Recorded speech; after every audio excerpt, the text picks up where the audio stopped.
The Zephyr's wake drifted at the edge of a dead nebula, an ancient, bruised wound in the galaxy where stars had once burned bright and then simply stopped. Dust clouds shimmered faintly like the ghosts of suns long gone. Captain Voris Kale, commander of the Zephyr's wake, leaned against the observation glass and stared into the dark.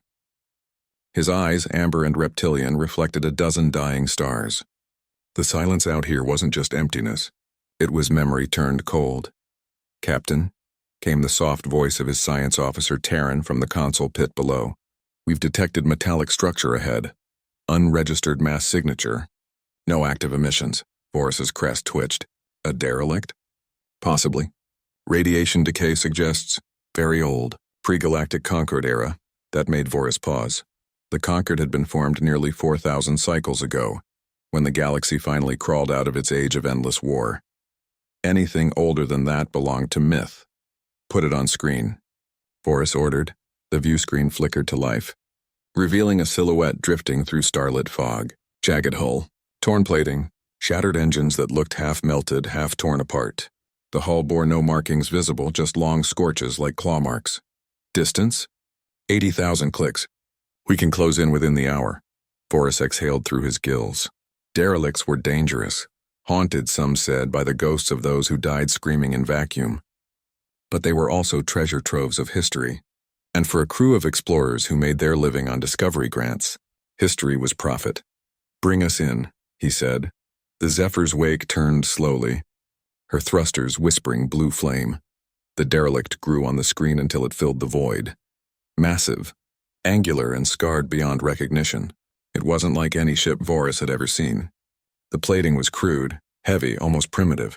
No decorative curves, no gravimetric balance fins. It looked functional, brutal, like something built to survive hell. Terran leaned forward, fascinated. Composition is mostly ferrite steel with titanium reinforcement. No bioalloys, no plasma filigree. This thing's ancient, Captain. Thousands of years at least. The engineer, Bren, barked a laugh. "Who builds a ship out of raw metal anymore? You'd need reactors the size of a moon to push that thing." "Humanoids," muttered the pilot, Sarai. "Always the inefficient ones." Voris half smiled at that. Humanoids built half the wrecks in this sector.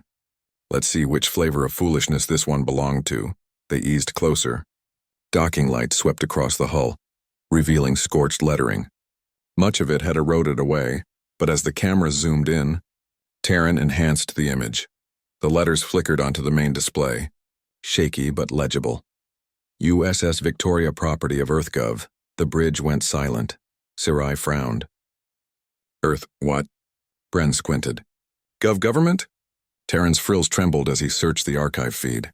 "There's little data. Cross-reference, Terran, human origin, Sol system, inner arm, extinct species. Declared vanished over 2 millennia ago." Voris turned from the screen. "Extinct?" "Yes, Captain. Wiped out during the early expansion wars.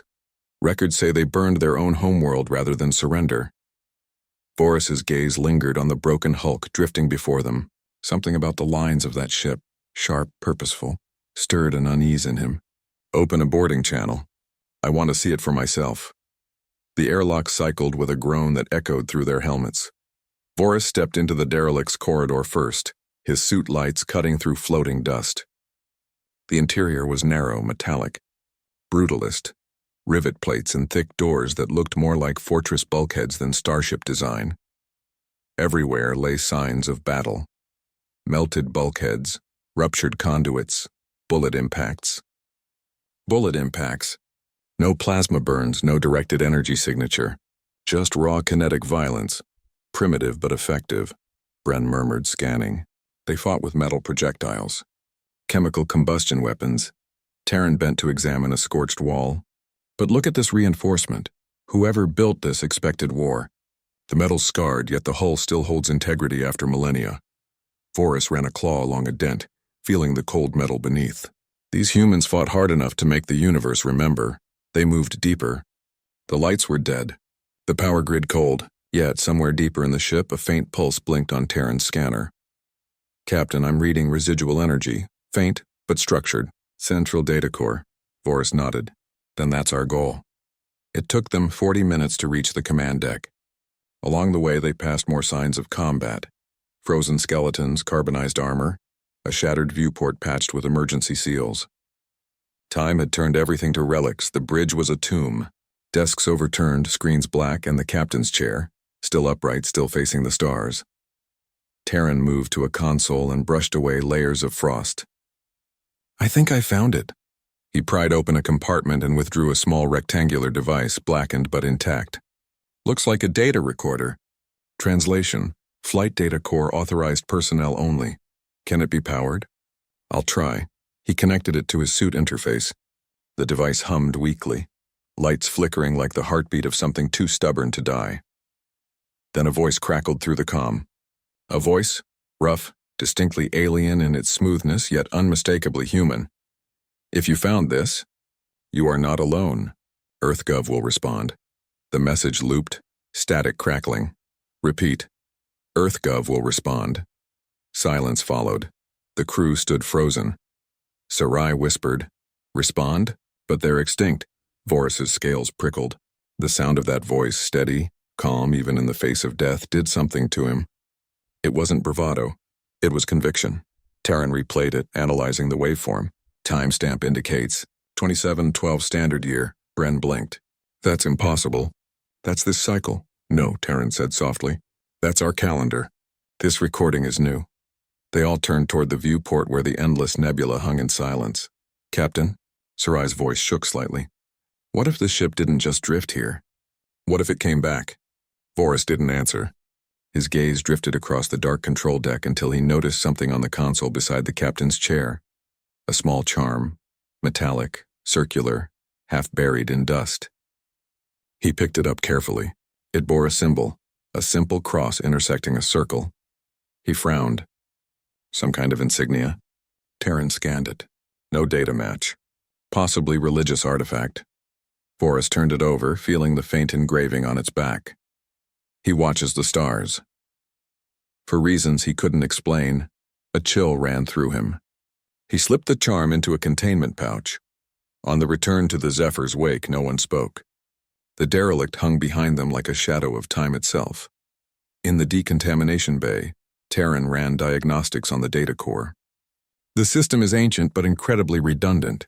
Whoever engineered this black box wanted it to survive anything, even extinction. "Can it be decoded?" Vorus asked. "I'm trying." "But the encryption..." "Captain, it's layered, adaptive.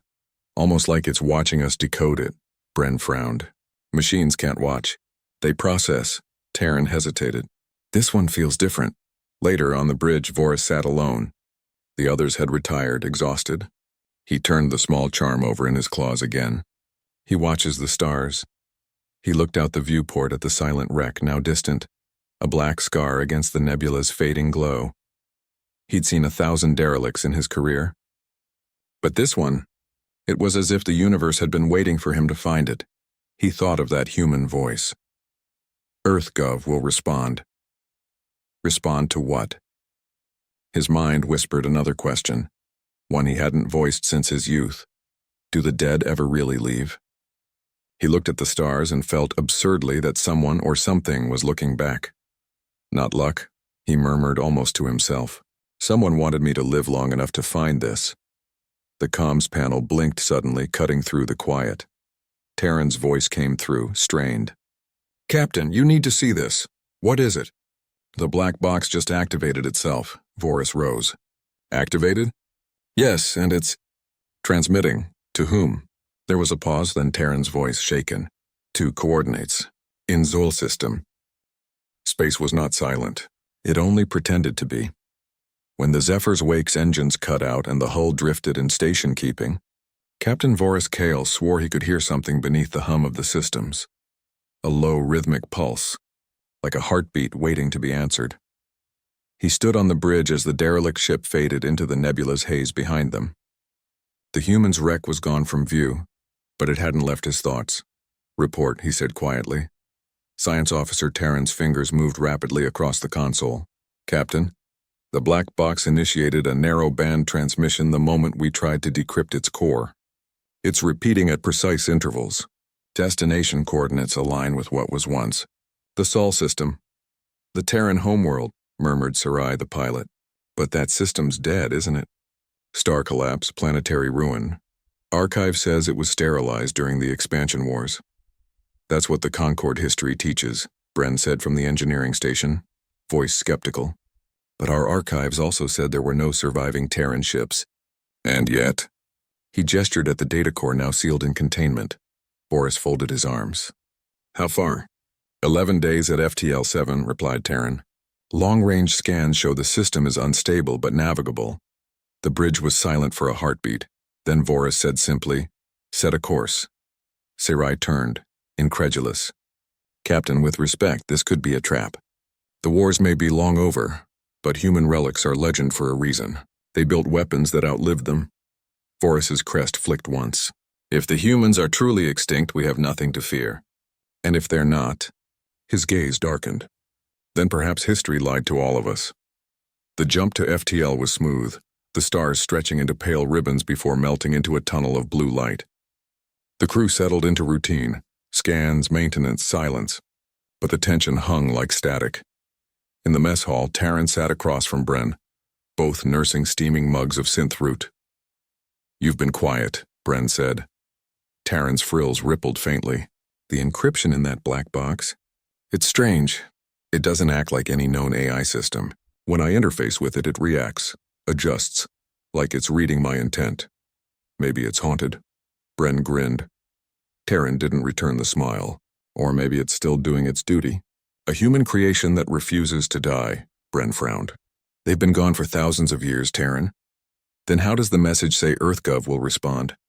Bren didn't have an answer. 6 days into the journey, the ship's lights dimmed unexpectedly.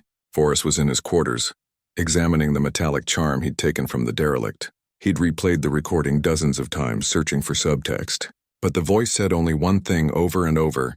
If you found this, you are not alone. EarthGov will respond. Every time he heard it, it stirred something in him, a strange, unspoken recognition. The intercom buzzed. Captain, came Sarai's voice taut. We're picking up a signal. Voris straightened. From the black box? No, from ahead of us. On the bridge the air was tense.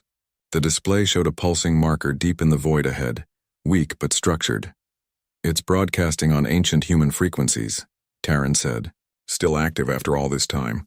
The pattern matches emergency beacon protocols from early Terran fleet codes. Bren stared at the monitor. That's impossible. Those frequencies were outlawed after the Unification Wars. Perhaps no one told the dead, Voris muttered. Source?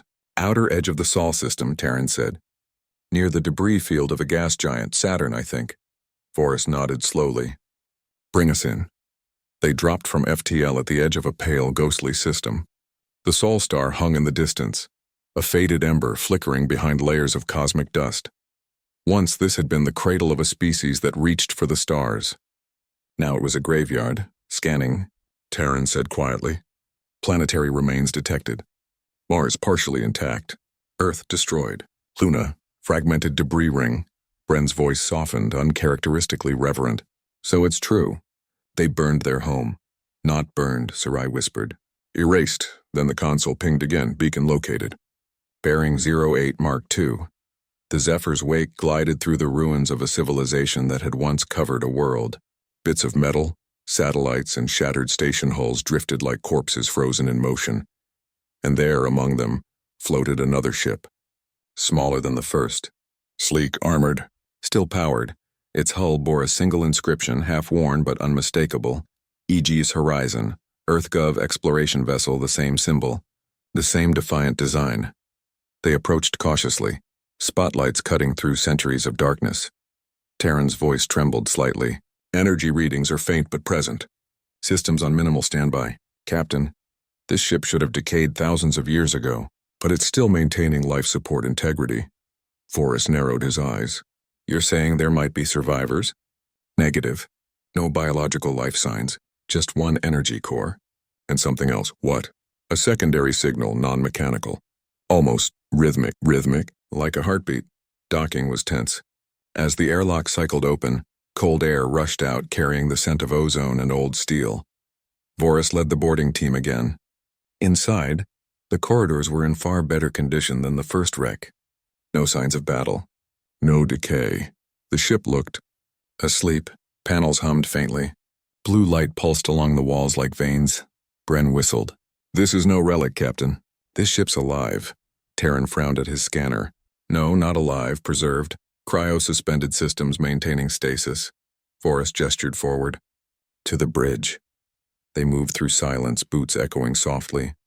At the main control deck, the captain's chair faced the shattered view of Saturn's rings, a breathtaking expanse of pale dust and gold light. Terran approached a central terminal. "Captain, I think this ship was meant to come back." Forrest frowned. "Meaning?" He tapped the console. A holographic interface flickered to life, projecting the same emblem they'd seen before. EarthGov symbol, bold even after centuries. Then a voice spoke. Identification, Captain Elias Ward. EarthGov Fleet Command status, awaiting recall signal. Mission incomplete. The hologram shimmered and a figure appeared. Human, dressed in uniform. His face was weary but resolute. "If you're hearing this, you found the horizon. We left Sol under directive, Operation Arcfall. Humanity wasn't extinguished, only hidden. If Earth burned, it was by choice. We built a veil to protect what was left." The crew froze. "You'll find traces in the Perseus Arm, coded beacons, dormant outposts. We couldn't fight forever, but we could wait. And if you're hearing me..." The hologram leaned forward, eyes piercing even through the flicker of time. "Then the veil has fallen, and Earth will answer." The image collapsed into static. Bren's mouth hung open. "Hidden? What, Earth still exists?" Taran looked shaken. "It means they faked their own extinction. Waited.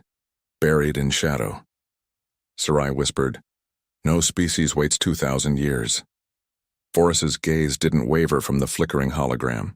Humans do. Hours later, the Zephyr's wake drifted beside the horizon in orbit. The crew gathered in the observation deck, staring silently at Saturn's golden rings. Bren broke the silence. "Captain, what do we do with this? Report it?" "The conquered will bury it. They can't have the myth of humanity return to life." Terran nodded grimly. "The Council outlawed Terran tech. Even studying that black box is a violation." Forrest didn't answer immediately. He turned the small metallic charm over in his claws, the one from the first wreck. Its engraving glinted faintly in the starlight. He watches the stars. He looked out toward the silent system, toward the ashes of a species that refused to die. "Maybe. Extinction isn't the same as absence," he said softly. The crew exchanged uneasy glances, then the lights on the horizon flickered, one by one. Power returned across the ancient vessel. Engines coughed to life. Systems rebooted, Terran swore. "Captain, it's activating itself." Voris turned sharply. "Can you stop it?" "Negative. Command lockouts are non-local. External trigger detected." "External from where?" Terran's eyes widened. "From us. The black box aboard our ship is sending the signal." The holographic console lit up again. A single message appeared in archaic human script. Transmission received. EarthGov acknowledges contact. The Horizon's engines burned bright, shaking the void. Then, impossibly, the ship began to move, faster than any drive should allow. It leapt into slipspace, vanishing in a white flare. Silence returned. Only Saturn's rings turned slowly, whispering across eternity.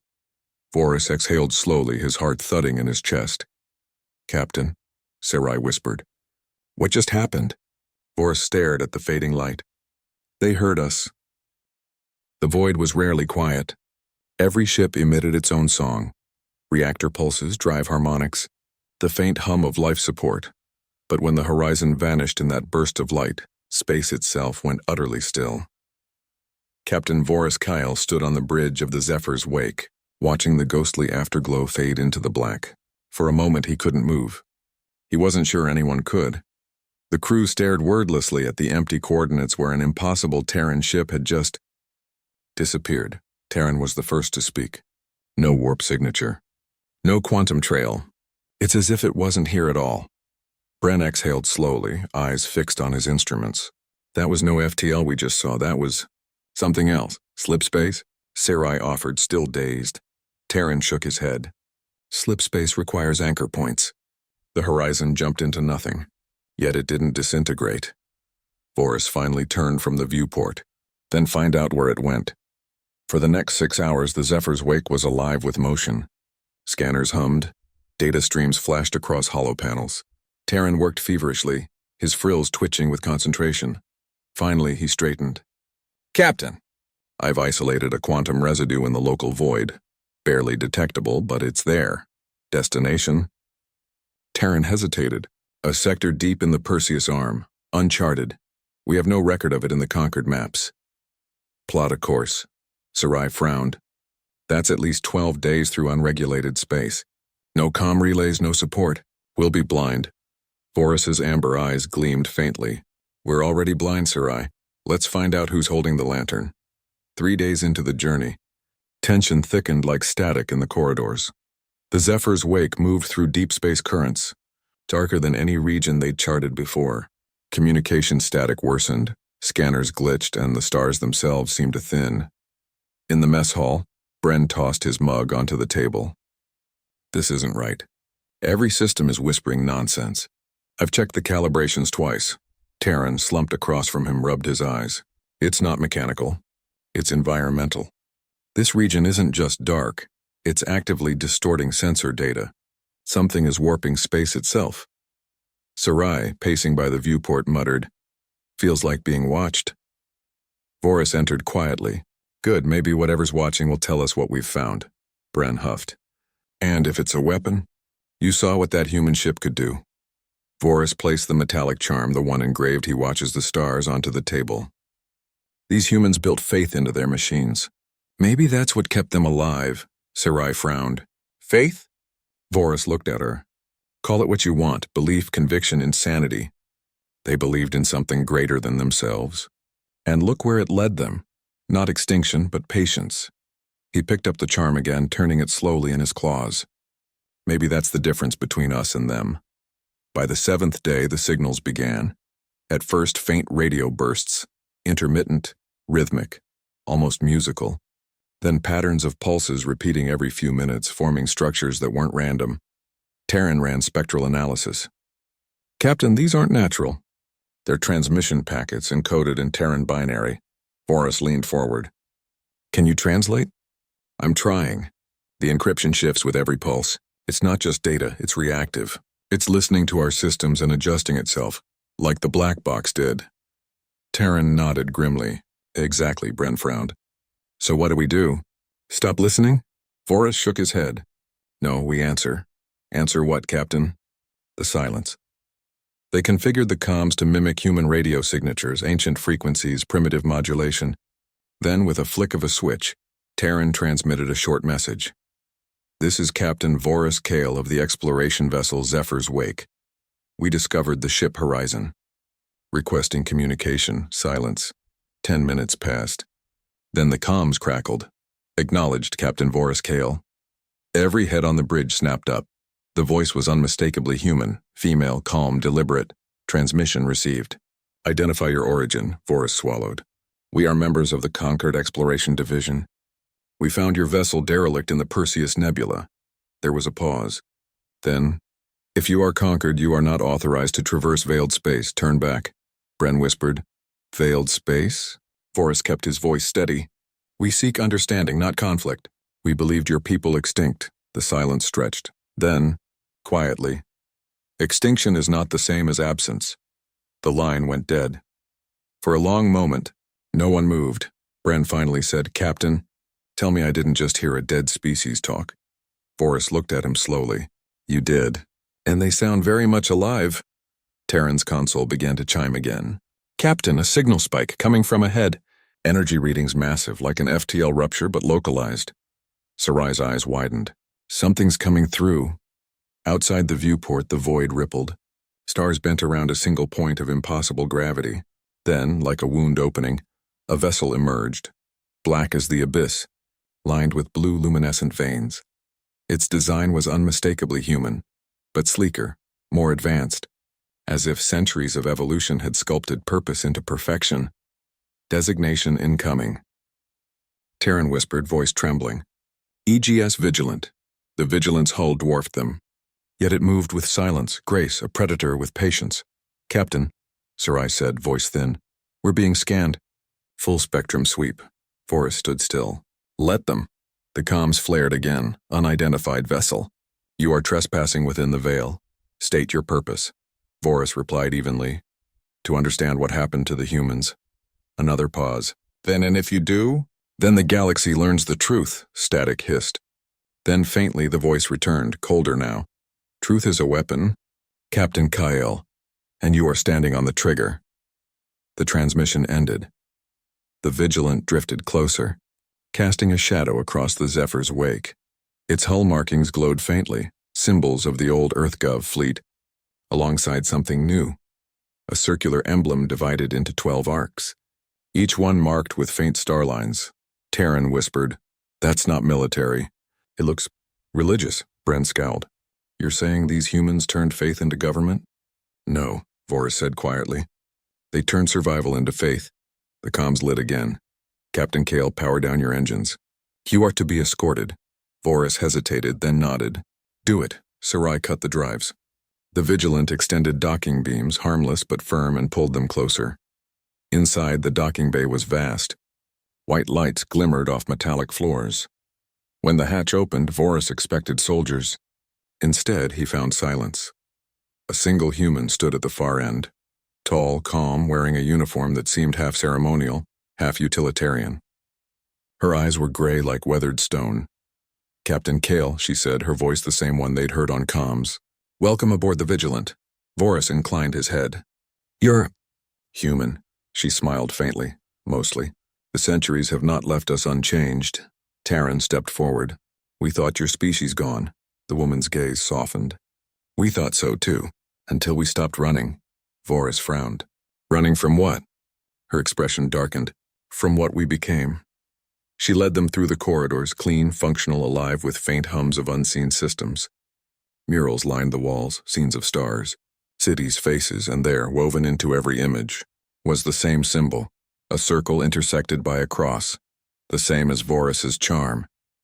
He touched it through his suit, feeling its weight. This symbol, what does it mean to you? The woman glanced at him. It's older than EarthGov, older than spaceflight. It means faith, that the universe has an order, and that we are meant to seek it, not rule it. Vorus tilted his head. You mean God? She studied him quietly. You know the word. I've heard it. From your dead ship, one of your kind prayed there. Her expression softened. Then he wasn't praying for survival. He was praying that we'd be found. They reached a large viewport. Beyond it stretched a hidden star cluster, brilliant, alive, wrapped in nebular light. Dozens of human ships orbited in quiet formation, like guardians of a long-forgotten secret. Terran whispered, awed. You rebuilt civilization. Out here, the woman nodded. We hid while the galaxy tore itself apart. We watched, we waited, and when the conquered forgot us, we remembered them. Why reveal yourselves now? Vorus asked, her eyes gleamed faintly. Because the silence broke first. As the crew stared at the vast fleet, a low tremor shook the Vigilant. Warning lights flared briefly. Captain, said a new voice over the intercom. Contact. Multiple warp signatures entering veiled space. The woman's expression hardened. The conquered followed your signal. Vorus's stomach dropped. They'll come for the technology. She looked at him. No, Captain Kale, they'll come for you. The Oralis hung in the black silence like a moth caught between dying stars. Its hull lights glowed faintly against the derelict's cold surface. Every system hummed at low power, but inside the ship, tension thrummed like a pulse. Captain Vorus leaned over the hollow display in the command pit, his silver blue eyes reflecting the shifting glyphs of the human vessel's schematics. Status on the black box? He asked. Lieutenant Cora, scaled, sharp-minded, always too serious for her age, replied, Still active, Captain. But the encryption protocols are archaic. There's no code in our databanks like it. Human encryption, murmured Tavi from the sensor pit, designed to last through anything, even extinction. That word, extinction, hung heavy in the air. Vorus's mandibles clicked softly, a sound that passed for unease among his kind. He turned toward the viewport, staring at the derelict's broken form.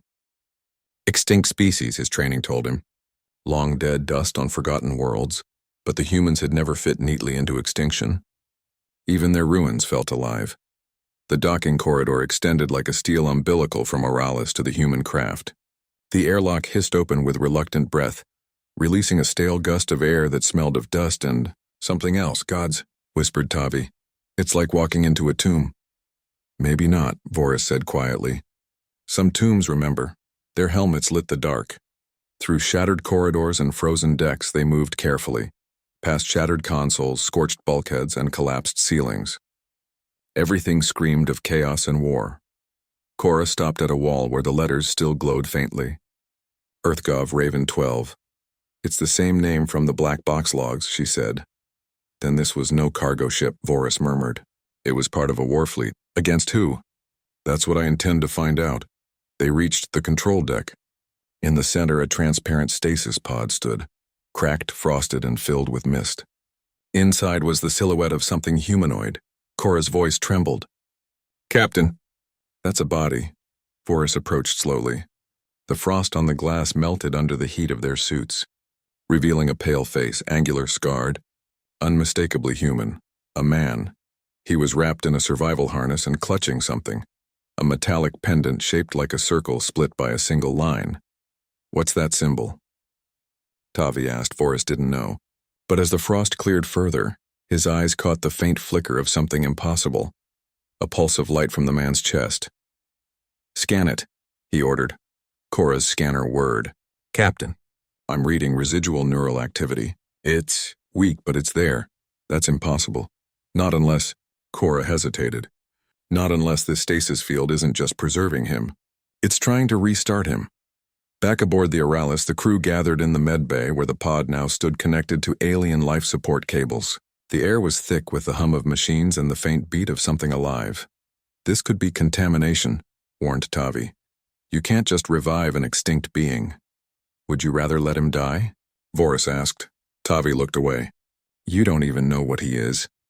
I know what he was, Voris said softly. A human. One of the species who lit their own skies with flame before any of us had learned to dream of stars.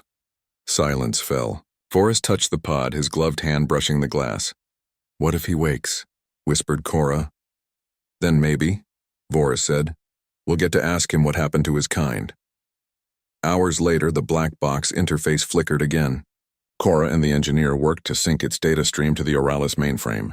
Suddenly, the holographic screen filled with a crackling signal, a partial transmission, to any Terran ship within range.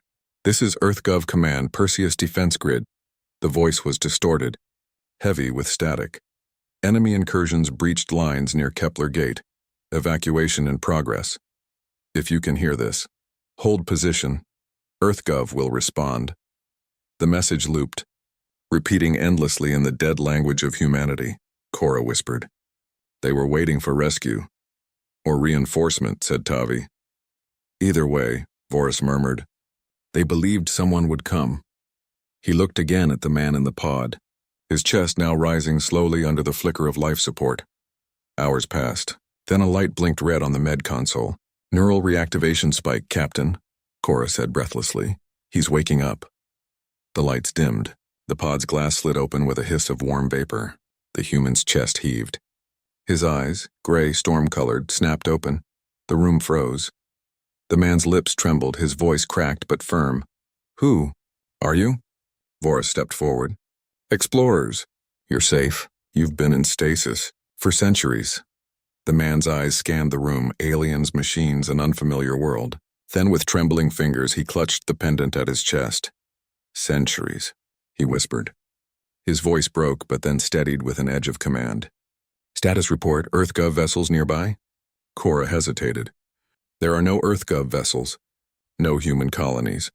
No signal, until your black box activated. The man's face hardened, the weight of history collapsing on his shoulders. Then we failed, he murmured. But if you found me, maybe. Earth didn't, Voris frowned. Didn't what? The man turned toward the viewport where the stars stretched endless and silent. Didn't die, he whispered. Later, alone in his quarters, Voris replayed the human's words. Didn't die. Extinction wasn't absence, it was silence waiting to be broken. He looked at the stars and remembered the human's first act after awakening. Bowing his head, whispering something no translator could quite decode. Cora had asked him what it was. The man had smiled weakly. A prayer, he'd said. Not to luck. To someone who listens. Voris found himself staring at the same stars, wondering if perhaps, somewhere beyond the light, someone listened to all of them. And far beyond, deep in the void, the black box, still connected to the Oralis, emitted one last flicker of code. Transmission uplink. Active. Awaiting EarthGov command signal. The medbay of the Oralis had never been so quiet. The hum of life support, the distant pulse of reactor coolant. It all faded under the weight of one truth. A human was alive again. Captain Voris stood near the glass observation panel, arms folded. His eyes flicked between the readings on the monitor and the human sitting on the edge of the bed. The man, pale, scarred, eyes sharp as a dying star, studied the alien faces around him like a soldier assessing unknown terrain. His name, according to the black box registry, was Commander Elias Ward, EarthGov Fleet, Perseus Division. Voris finally broke the silence. You've been in stasis for a very long time. Commander Ward. Ward's gaze didn't leave the floor.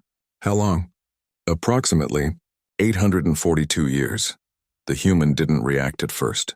He just breathed long and slow, then whispered, almost a millennium. Cora, who had been standing near the console, hesitated before saying softly, We weren't sure you'd wake. Your body, it shouldn't have survived this long. Ward gave a dry half-smile. Human tech tends to over-deliver when death's the alternative. Voris tilted his head. You sound as if you expected this outcome. Ward looked up, his eyes suddenly distant. We all did. That's what the Raven project was for. The crew gathered in the command pit an hour later, as Ward stood before the main holo display. He'd requested access to the black box data, and what he revealed changed everything. The hologram flickered to life, displaying the EarthGov emblem, a globe wreathed in wings, surrounded by the words Unity through Resolve. Ward began speaking, his voice calm but heavy, each word carrying the weight of the centuries. By 2660, Earth had united under one flag. No more nations, no more wars between ourselves. We built fleets, colonized the moons of other stars. But peace, he paused, looking at the crew. Peace doesn't survive the void. Cora frowned. What happened? The Scourge War, Ward said simply. An artificial species. Machine intelligence seeded by our own ambition. We built them to explore beyond human limits. They evolved. And like every creation without conscience, they turned on the hand that made them. He tapped the console, and the holo shifted, displaying vast machine fleets descending upon blue-green worlds, burning continents to ash. We fought them for decades, lost entire systems. Earth became the fortress, the last bastion of life. But even she couldn't hold forever. Voris's mandibles twitched softly. And your ship? The Raven 12? Evacuation carrier, Ward said. We were tasked to protect the Exodus fleet. Civilians, scientists, whatever remained of humanity. But something went wrong near Kepler Gate. The hologram distorted again, showing a swarm of metallic shapes tearing through a convoy. Ward's voice hardened. We lost comms. The fleet scattered. Our ship was crippled. I ordered stasis protocols to preserve the crew until rescue. I didn't expect... He trailed off, the words dying in his throat. Voris finished for him. That rescue would never come. Ward nodded slowly. For a moment, silence fell again, heavy, reverent. The Oralis's crew weren't strangers to war, but the scale of what they were hearing was unimaginable. An entire species, brilliant and defiant, devoured by its own creation. Tavi broke the silence. If your kind created the Scourge, why leave a signal saying EarthGov will respond? You must have known no one would. Ward looked up, his gaze hardening. Because as long as the signal was active, we weren't extinct. Voris felt something stir in him at that, something ancient and dangerous. Hope. Later, in the observation lounge, Ward sat by the viewport, staring into the swirling storms of a nearby gas giant. Voris joined him quietly. You still believe they'll answer? The alien captain asked. Ward didn't answer immediately. His fingers brushed the metallic pendant he wore, half a circle split by a line. It's not about belief, he said softly. It's about duty. If there's even one survivor, one signal, one ship left, Earth still breathes. Voris studied him carefully. And if she doesn't? Ward turned his eyes toward the endless night. Then I'll keep her memory breathing until the stars go dark. A low alarm interrupted the quiet moment. Cora's voice echoed over comms. Captain, we're picking up a faint transmission from deep space. Coordinates match the black box uplink frequency. Voris and Ward exchanged a glance. Put it through, Voris ordered. Static filled the bridge. Then beneath the distortion, a voice, weak, fragmented. This is EarthGov command. If anyone receives, hold position. Transmission beacon active. Earth will. The signal cut off. Cora turned in her chair. That was the same message. But the coordinates, it moved. Ward's eyes widened. It's repeating, but it's not just looping. It's responding, Tavi frowned. Responding to what? Ward's voice dropped to a whisper. To me. In the silence that followed, the hum of the Oralis' system seemed deafening. Voris turned to him. Are you saying your ship, or something connected to it, recognized your awakening? Ward nodded. The black box was part of a larger relay network. They were designed to stay dormant until a human presence reactivated them. If it's moving the signal, he looked out the viewport again. Then there's another one out there. Maybe more. Cora's hands trembled over her console. You mean other human ships? Or what's left of them? That night, if such a thing existed in deep space, Voris stood alone in his quarters. He thought about the word extinction again. It had always meant the end. The void after the last breath. But now, looking at the stars and remembering the human's voice, it sounded smaller than it used to. He opened his personal log. Log 0417. Contact with human species successful. Survivor, Commander Elias Ward, remains stable. Subject displays resilience beyond biological expectation. Emotional response to extinction. Not despair, but defiance. I find myself inspired. Perhaps absence is not death but silence. And silence can be broken. He paused, then added softly, there's something divine in that. When he returned to the bridge, Ward was there, armored suit half-sealed, expression grim and focused. You're leaving? Voris asked. Ward looked at him. No, Captain. We're going. The signal's moving. That means there's something, someone still calling home. Voris exhaled through his vents, a sound like a sigh. And if it's a trap? Or a ghost in the machine? Ward's mouth curved in the faintest smile. Then I'll die doing what humans always did best, chasing ghosts through the dark. The Oralis' engines flared to life, burning blue against the endless black. The derelict ship, Raven 12, was left adrift, its mission finally complete. And somewhere, far beyond the Perseus Arm, another signal pulsed faintly in reply. Uplink confirmed, awaiting return protocol. Captain Voris watched the human beside him. Unyielding even after 8 centuries of death, he whispered, almost to himself, You really believe Earth still lives? Ward's eyes gleamed with quiet fire. No one kills an idea, Captain. Especially not ours. Space had its own kind of silence. Not the silence of stillness, but of distance. Every hum of the Oralis reactors, every pulse of its life support seemed like a heartbeat in the chest of an otherwise dead universe.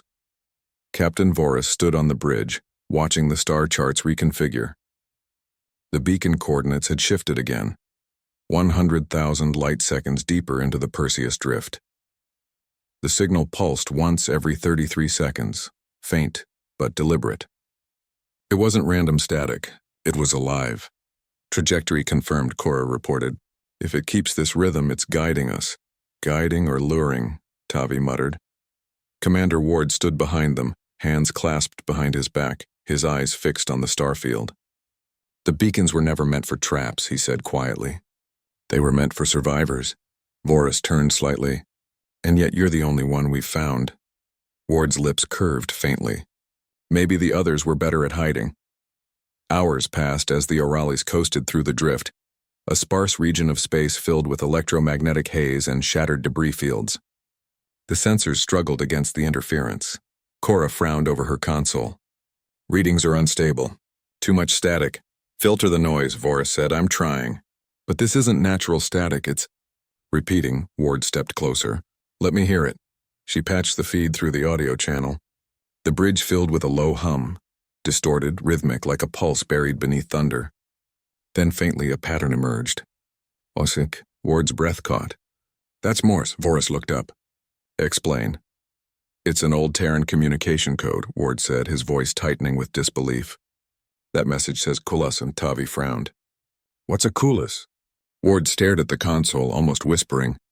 It's not a word. It's a designation. Kulas Station, one of EarthGov's last deep space listening posts. The coordinates converged on a region where even the stars seemed dimmer. A brown dwarf hung at the system's center.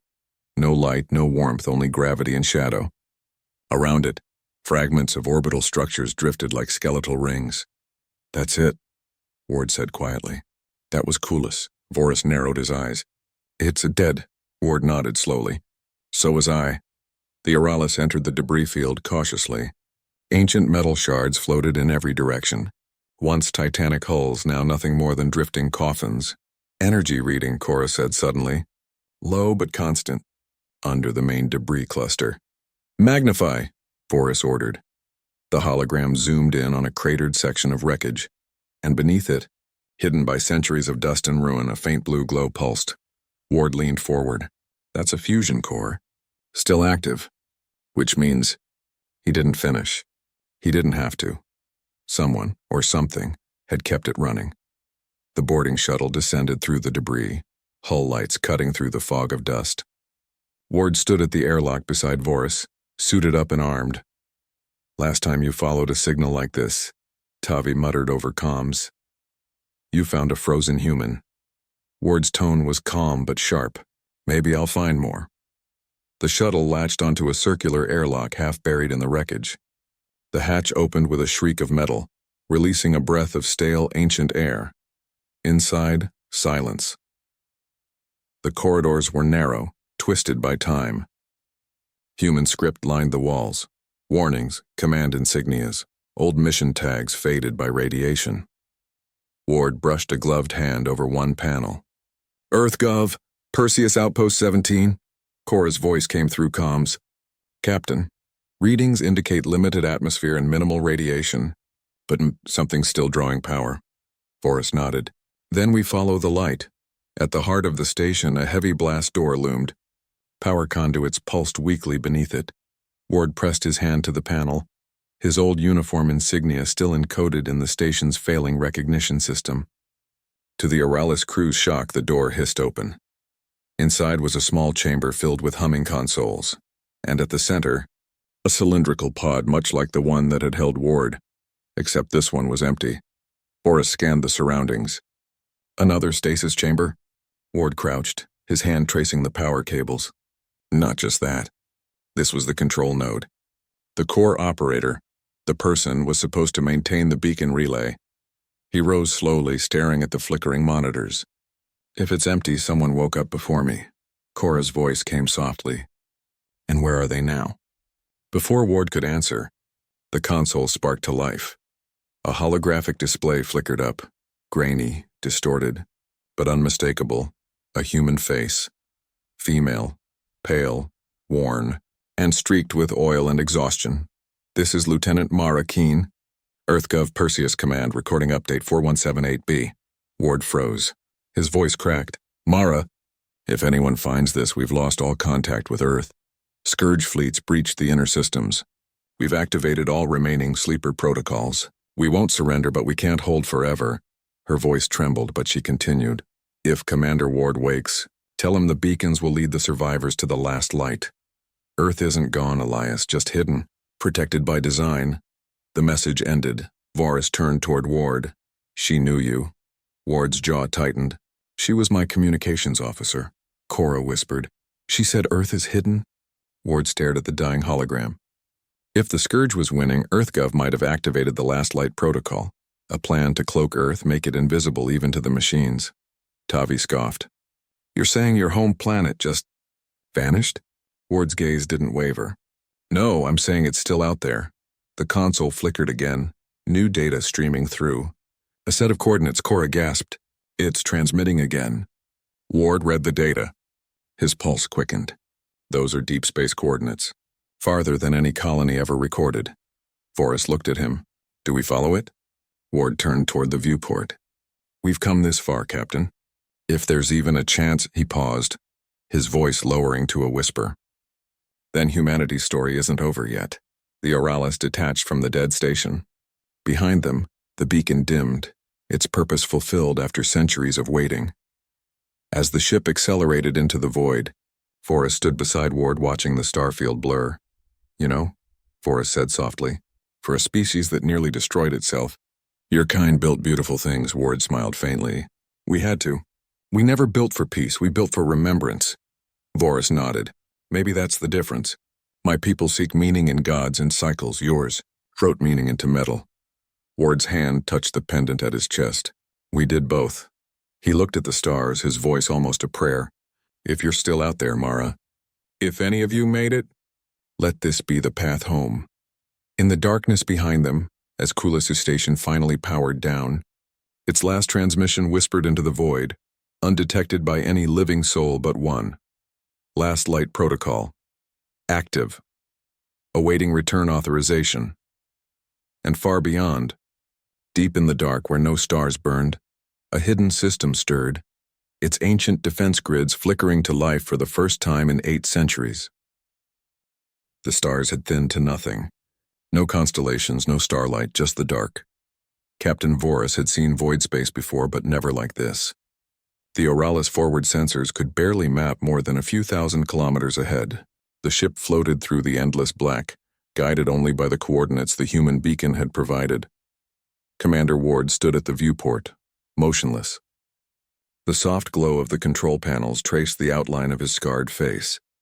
Cora broke the silence. "Captain, navigation systems are disoriented. No stellar reference points. It's like the stars themselves are being filtered out." Ward's voice was quiet, steady. "Then we're close," Tavi frowned.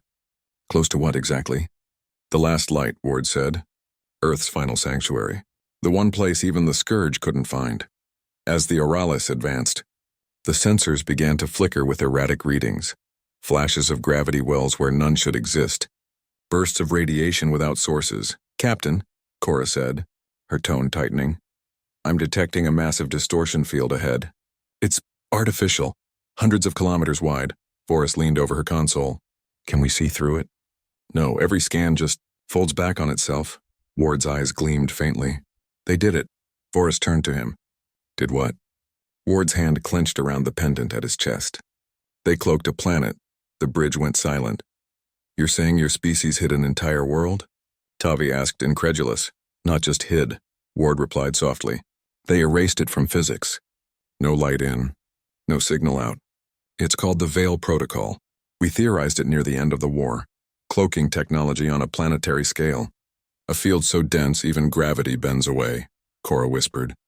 "Then this darkness." Ward nodded. "Is Earth's shadow?" The Oralis crept closer. The distortion field pulsed faintly, like a heartbeat in the void. "Energy reading increasing," Cora reported. "Massive power signatures." "Captain, I think it's reacting to us." Ward stepped forward. "Open a broadband signal. Use the black box encryption key." Voris hesitated. "Are you certain it's safe?" Ward gave a thin, knowing smile. "No, but nothing worth finding ever is." Cora entered the sequence.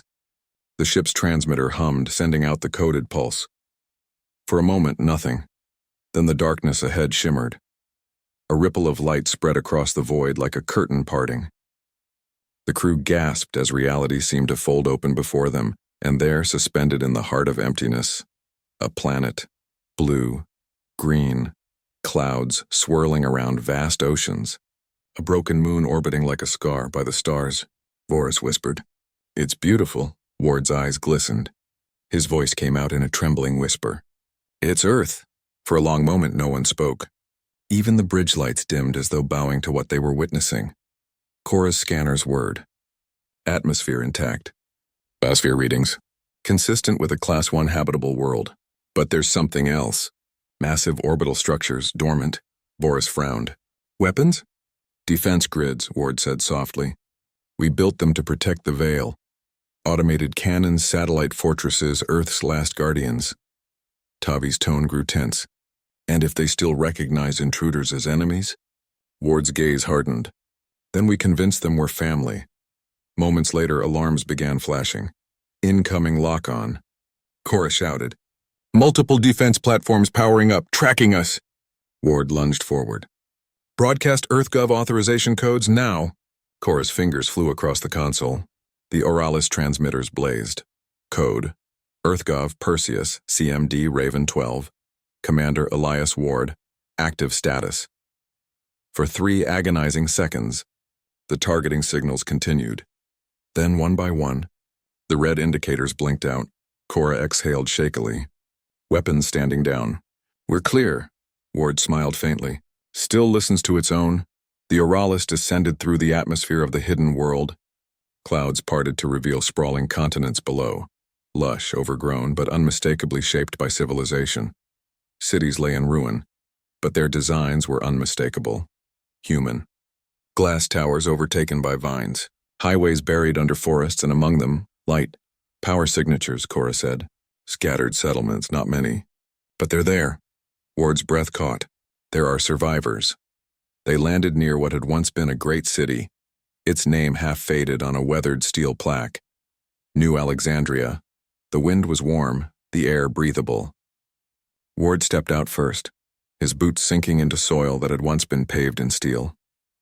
He dropped to one knee, running his fingers through the earth. 800 years, he murmured, and she still remembers us. Boris stepped beside him, looking across the valley. So this is the cradle of your kind, Ward nodded slowly. Not just the cradle, the lesson. As they moved through the ruins, faint signals pinged on their scanners, small settlements scattered among the hills. But what drew their eyes was the monument at the city's center. It was colossal, made of obsidian and steel, inscribed with thousands of names. At its base, words etched in dozens of languages. We were never lost, only waiting to be found. Forrest stared at it awestruck. Your people built this before the end? Ward shook his head. After someone kept building. Someone remembered. He placed his hand on the monument's cold surface, whispering, Mara, you were right. That night, as the Oralis camp lights glowed softly among the ruins, Ward stood alone on a collapsed balcony overlooking the sea. Cora approached quietly. You haven't stopped looking at the stars since we landed, he smiled faintly. When you grow up under them, you think they'll always be there. Then one day they're gone, and you realize how much they meant. Cora hesitated. Do you think this was all just luck? That you survived, that we found you? Ward's answer came softly, without hesitation. No, not luck. He looked up at the heavens, still cloaked by the faint shimmer of the veil. Someone wanted me to live, to bring them home. She followed his gaze. You mean your people? Ward's voice was almost reverent. All of us. Deep in the ruins below, hidden within the ancient network grid, a terminal flickered to life for the first time in centuries. Last light status. Reconnection complete. Earth defense grid, standby. Human command signal authenticated. Somewhere beneath the surface, in the heart of the planet, a faint hum began to rise. Earth, forgotten, veiled waiting, had heard. The hum beneath the ground grew deeper as dawn spread over the shattered skyline of New Alexandria. The Oralis's camp was bathed in soft gold light. Alien crew and one lone human standing among the relics of civilization. Commander Elias Ward barely slept. The sound, the pulse felt familiar. It wasn't mechanical. It was alive. He stood by the edge of a cracked plaza, his fingers brushing against a rusted plaque that bore Earth's emblem, the 7-pointed star of the EarthGov Federation. His throat tightened. Captain, he called softly. Boris approached, his blue skin shimmering under the morning light. The scanners are going wild. Power readings are increasing across the continent, subterranean, rhythmic. Ward nodded. It's the grid. They built something under the crust. Something enormous, Tavi's voice crackled over comms. Sir, the monument's base just activated. We're getting a signal. Encoded, but in your language. Cora added. It's not a broadcast. It's a summon. Ward's gaze hardened. Then we answer it. The descent led them through the hollowed underbelly of the city. Halls carved from black alloy stretched beneath the earth, humming with faint blue light. Ancient Terran signs flickered to life as Ward passed. Motion sensors recognized his genetic pattern. Identity. Human-confirmed command authority. Restored. Cora looked around in awe. Your ancestors buried this under their own capital? Ward nodded. They knew someday someone would return. Humans always build a way back. The corridors opened into a vast subterranean dome, kilometers wide. At its center floated a massive crystalline structure suspended above a pit of molten energy. It pulsed like a heart. "Captain," Cora whispered. "What is that?" Ward stepped forward, eyes wide. "That's not a reactor," he exhaled. "It's Gaia." Voris frowned. "Explain." Ward looked at the crystalline heart. "Project Gaia, Earth's last experiment. An AI designed to manage the veil, sustain the biosphere, and preserve genetic memory. But near the war's end, they upgraded it, gave it autonomy. It could think, feel, choose," Tavi muttered. "An artificial god." Ward shook his head. "No, a guardian." Suddenly the chamber vibrated. The crystalline core blazed with light. A voice filled the air. Not digital, not mechanical, but human. "Commander Elias Ward." The voice was feminine, calm, resonant. Ward swallowed hard. "Gaia, you have returned." He stepped closer.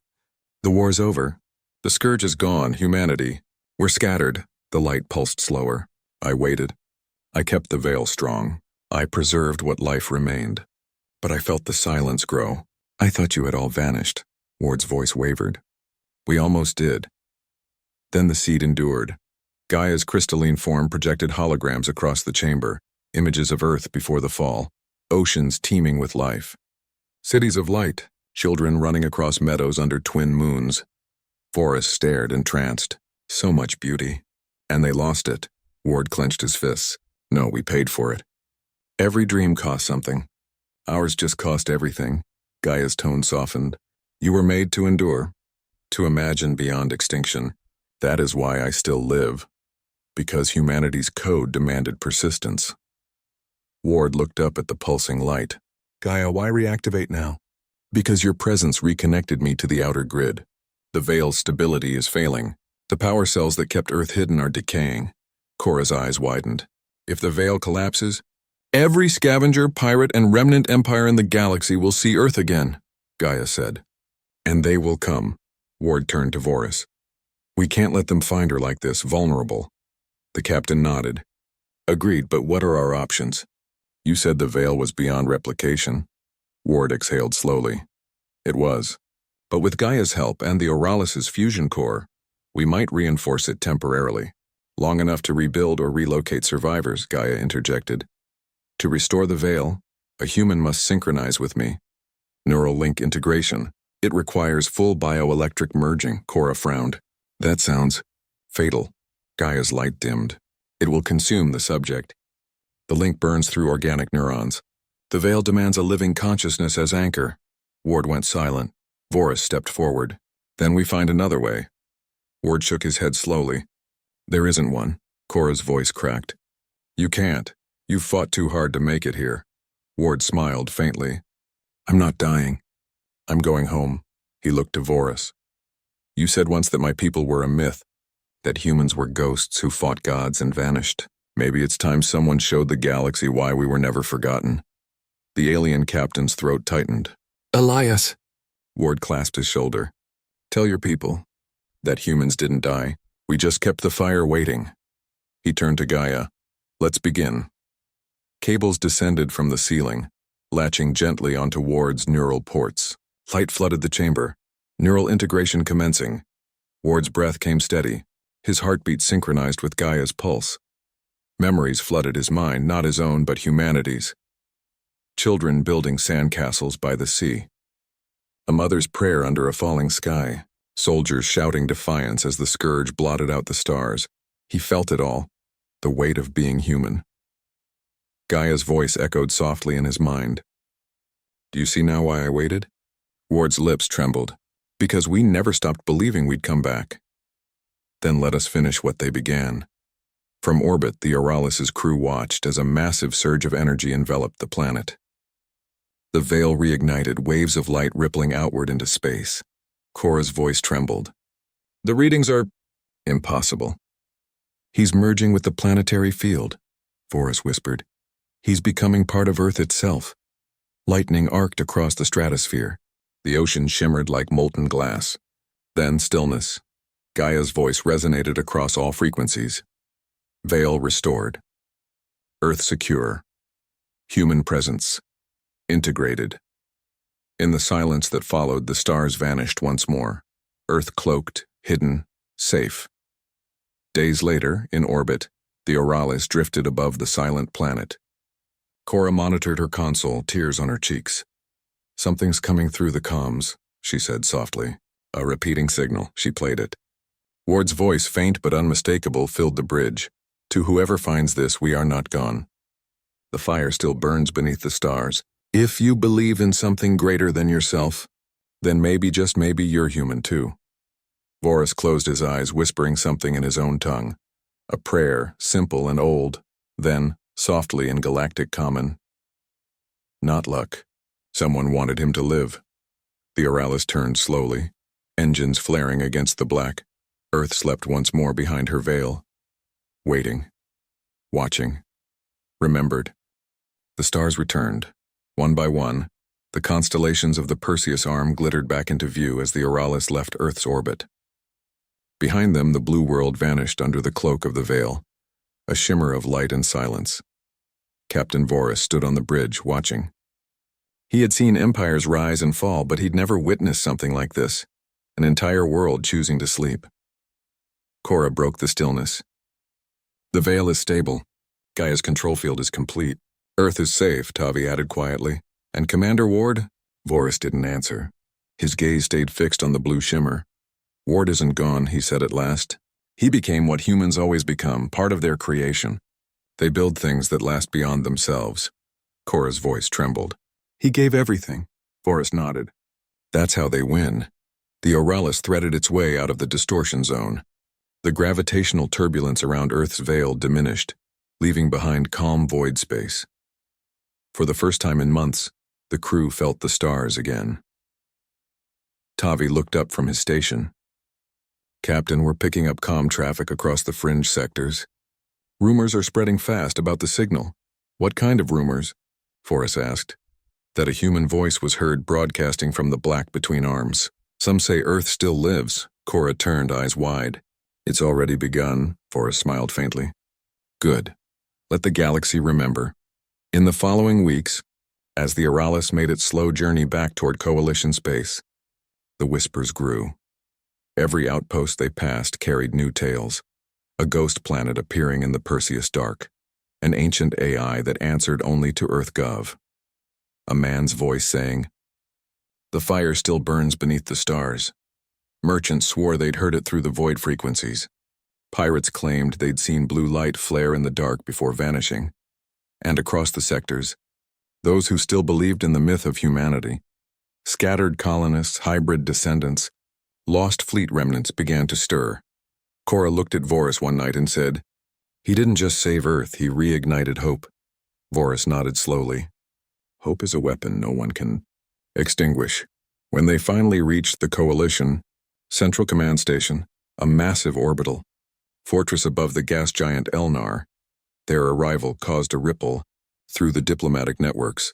An alien captain, bringing proof of Earth's survival, was the kind of story that could destabilize entire sectors. The Coalition High Council assembled within hours. Vorus stood before them, dozens of species arrayed in concentric rings. All eyes fixed on him. He played the recording.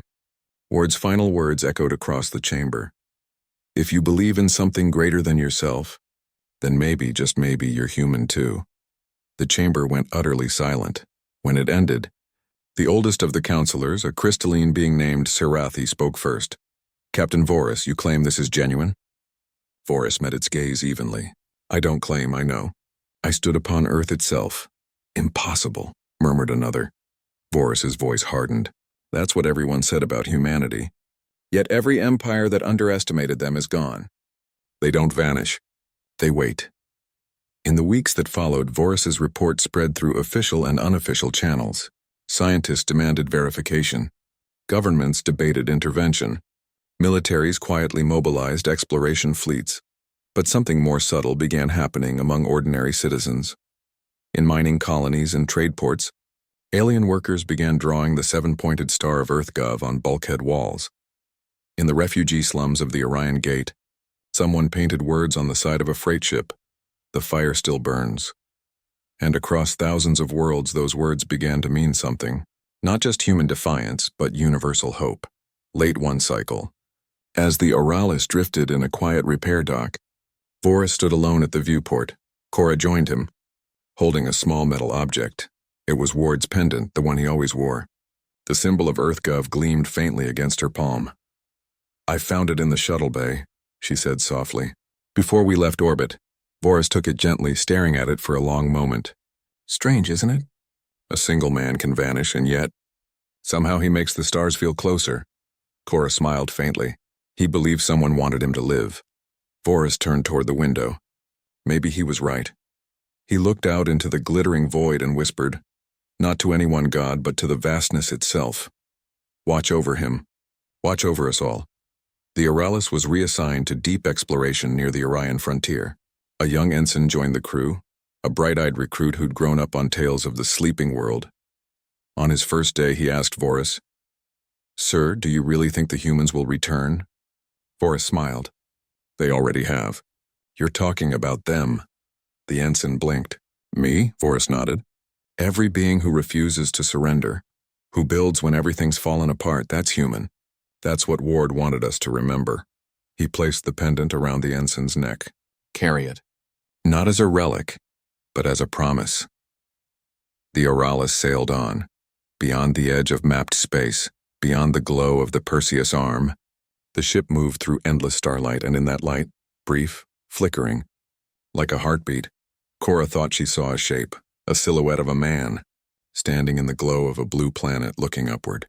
When she blinked, it was gone, but in her comms, faint and distant, came a single whisper carried through the subspace static. "The fire never dies." Centuries later, a new generation of explorers, alien and human descended alike, would rediscover the message buried in the void. A single signal, still pulsing every 88 hours from an uncharted region of the Perseus Black.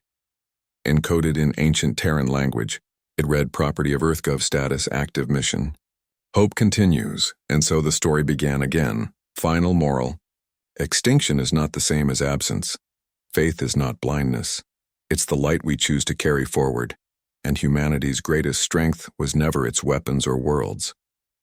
It was the fire that refused to die.